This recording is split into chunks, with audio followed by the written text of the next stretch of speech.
Hello friends, നമ്മുടെ ഇന്നത്തെ പരിപാടി കൽവ കറി വെക്കലാണ്. എന്താണ് കൽവ? കൽവ എന്ന് പറഞ്ഞാൽ മീനാണ് കേട്ടോ. ചില സ്ഥലങ്ങളിൽ കറുവപ്പ് എന്നും പറയുന്നുണ്ട്. അപ്പോൾ അതിനുവേണ്ടി ഞാൻ ചീനച്ചട്ടി വെച്ചിട്ടുണ്ട്, വെളിച്ചെണ്ണ ഒഴിച്ചിട്ടുണ്ട്. ശേഷം ഒരു പകുതി സവാളയും ഒരു 5-10 ചെറിയുള്ളിയും ഒരു 4-5 അല്ലി വെളുത്തുള്ളിയും 2-3 പച്ചമുളക് ഒരു തക്കാളിയും കൂടി ഇട്ടിട്ട് നന്നായിട്ട് വഴറ്റിയെടുക്കേണ്ടത്. നല്ലോണം ഒന്ന് വഴലട്ടെ. നല്ലോണം വഴന്ന് വരുന്ന സമയത്ത് നമുക്ക് ഇതിനകത്തേക്ക് ആവശ്യത്തിന് മുളക് പൊടി, അതിനേക്കാൾ ഒരു നുള്ള് കൂടുതൽ നിൽക്കണം മല്ലിപ്പൊടി, ഒരു നുള്ള് മഞ്ഞൾപ്പൊടിയും കൂടി ഇട്ടിട്ട് നന്നായിട്ട് പൊടികളും വറുത്തെടുക്കാം. പൊടികളും വറുത്ത് വരുന്ന സമയത്ത് ഞാൻ നെല്ലിക്കായ വലിപ്പത്തിൽ, അതുകൊണ്ട് ഒരു അളവ് മീൻ കറിയുടെ, എൻ്റെ മീൻ കറിയുടെ അളവ്. അപ്പോൾ ആ ഒരു പുളി ഞാൻ പിഴിഞ്ഞ വെള്ളം ഉണ്ടായിരുന്നു, അതും കൂടി ഞാൻ നല്ലോണം ഒഴിച്ചു. ഇപ്പം നല്ല കട്ടിയിൽ കറി വന്നിരുന്നു.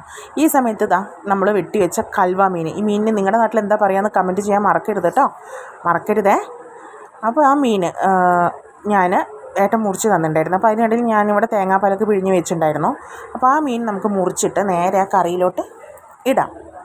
കറിയിലിട്ട് നല്ലോണം ഒന്ന് തിളപ്പിക്കാം. ഈ സമയത്ത് ഉപ്പും ചേർക്കാം കേട്ടോ. ഈ സമയത്ത് ഇട്ടാൽ നമുക്ക് കറിയിൽ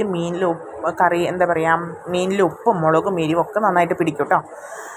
എന്നിട്ട് നമുക്ക് നന്നായിട്ടൊന്ന് ഇളക്കി കൊടുത്ത് മീനൊക്കെ നല്ലോണം ഒന്ന് പൊത്തി വെച്ച് കൊടുത്ത് എല്ലാം അടിപൊളി സെറ്റാകാൻ വേണ്ടി നിൽക്കാം.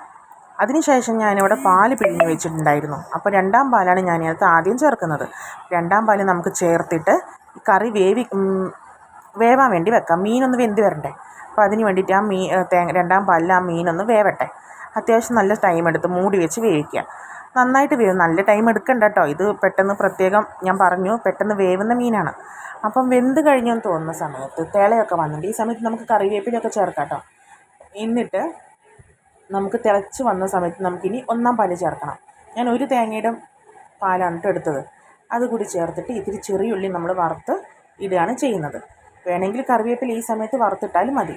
പിന്നെ ഈ കറി കഴിച്ചിട്ടുള്ളവർ, മീൻ കണ്ടിട്ടുള്ളവർ, ഇത് ചോറിൻ്റെ കൂടെയൊക്കെ ബെസ്റ്റ് കോമ്പിനേഷനാണ്. അപ്പം മറക്കല്ലേ.